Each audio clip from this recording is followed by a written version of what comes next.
car addendum, tires, and rims. I am, once again, referring to two separate videos for this.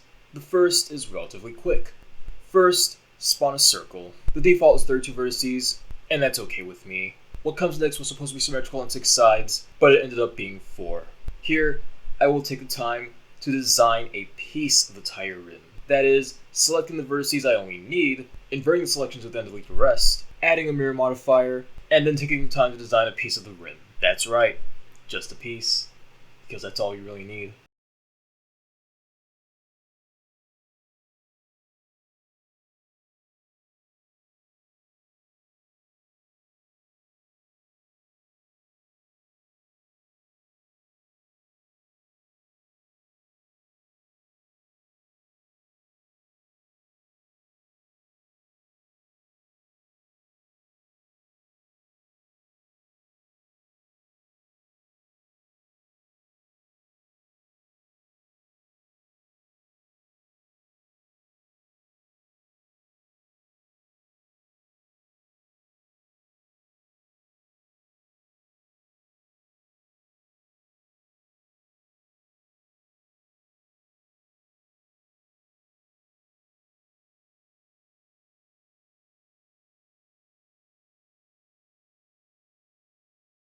And then when I'm finished, I select all the faces and extrude the selection.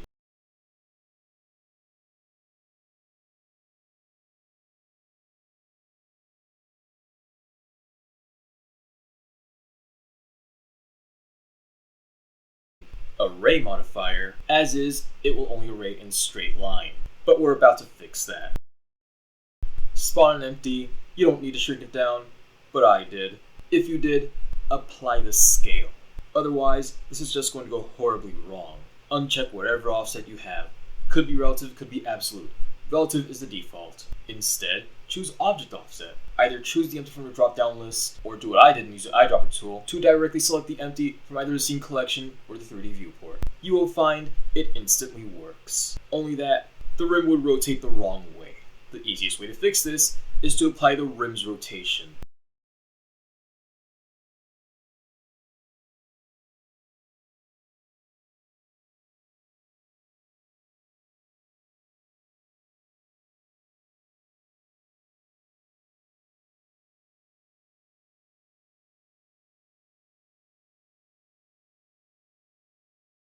I tried to get 6 out of this, but due to the way I sized it, the rules of geometry weren't having it. Instead, I had to settle for 4.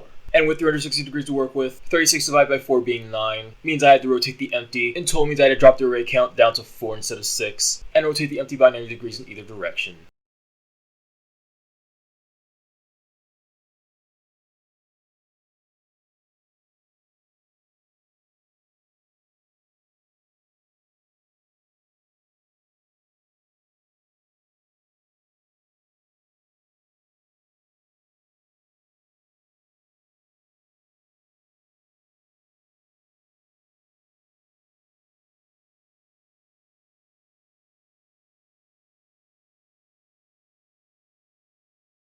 So it doesn't have any real depth, but that's a recording for another day. An addendum, if you will. It's tire time. Another day, another circle, rotated by 90 degrees on the x-axis, and with a mirror modifier.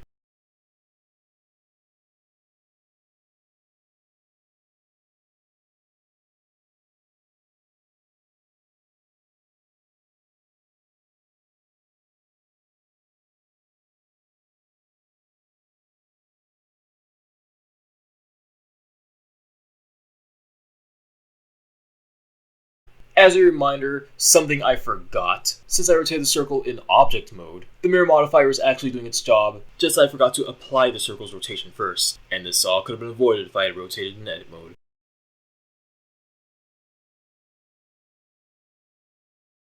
Meanwhile, in edit mode itself, I move the circle slightly away from the center, by measurement about 0.2 blender units. I then give the circle a face. And I don't care it's an n-gon because we're going to solve that problem later. Since it's a face, I can now extrude it inwards, directly towards the center.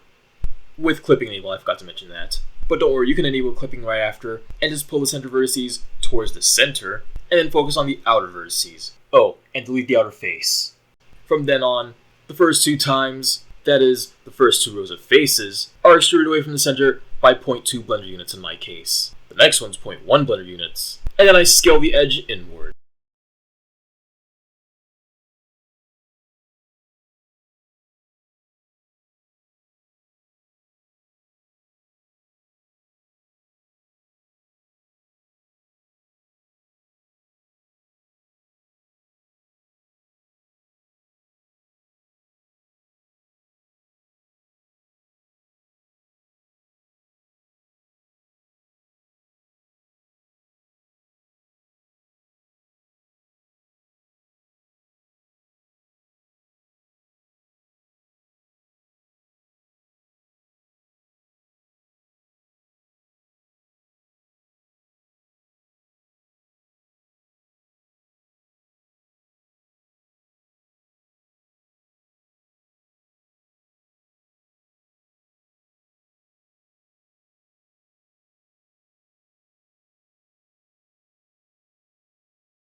And then I notice there's a face inside the tire which I don't want, and delete it. And then the next extrusion is 0.5 blender units. And the next extrusion is 0 blender units. Because we can't entirely insert edges, that is, they aren't faces, I scale it inwards towards the collective center by 0.8 blender units.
And now it's time for the treads. I make the design supposed to appear on one side, but then when I try to use the mirror modifier's flip option, it doesn't work the way I want it to. So I just take the entire design, select it, duplicate it, rotate it by 180 degrees, and put it roughly on the opposite side.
Shrink wrap modifier. Select the tire as the surface. Move the offset up a little.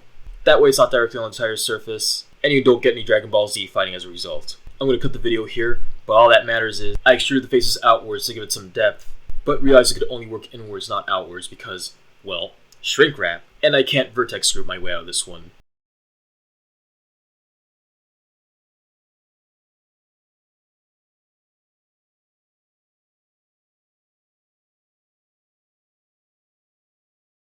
Now, for my case, array modifier, same thing we do with the rim. We're using empty as the object offset, is how I'm going to rotate this tire tread around the entire vast tire itself. If the tire treads rotate wrong, do not apply its rotation, instead just apply its location. Oh, and all this assumes you didn't move anything too much, by the way. I mean, all this assumes the center of the tire is at the world origin, and that as a result, when you apply the tire tread's location, so will its origin. But if you move the objects, that's okay. Wherever the tire is, select it and press W in my case. Could be right click for yours for all I know. And tell it to set its world origin to its own center by mass. Keep the object selected, press Shift S, then tell the 3D cursor to go there. That is, 3D cursor to selection. Then move the tire tread over to the tire. Place it where you need to so your shrink wrap looks correct. Then with the tire treads themselves still selected, press Shift S and tell it to move its origin point to the 3D cursor's location.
Now to put the tire and the rim on the car. You're going to see these events happen out of order, so at this point, all you really need to do is listen, not entirely watch. Select the tire treads, shift select the tire, assuming you're okay with how everything looks, that is, the treads on the tire itself. Press W, or in your case, right click, and choose Convert to Mesh. All the modifiers are gone, because as a result, they've been applied. The same thing goes with the tire rim. Move the tire rim somewhere inside the center of the tire, and also at its edge. Don't place it outside of it, just place it inside. Don't make the same mistake of parenting these objects like I did. That's just not going to work for the case of the array modifier, which we're going to use shortly. Instead, select the tire and the rim, and press J to join. Don't worry, things are still easy. Enter edit mode, press Alt-A to deselect everything, hover your mouse over the rim, press L for linked, and having successfully selected the tire rim, or just press Alt-A and try again, you want to add two materials. Apply one of those materials to the rim. Raise the metallic up a little bit so you can tell it apart from the tire, then make the other material black and lower its roughness. I purposely instructed you to do that to make your life easier with telling them apart. And the whole reason linked worked here is because not all faces are merged. That is, even as a combined object, the rim is still its own separate set of faces. A sub-entity, if you will. For the case of the car here, place the tire inside one of the wheel wells. It doesn't matter which. In my case, I use the front driver's side wheel well.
Now you need two array modifiers.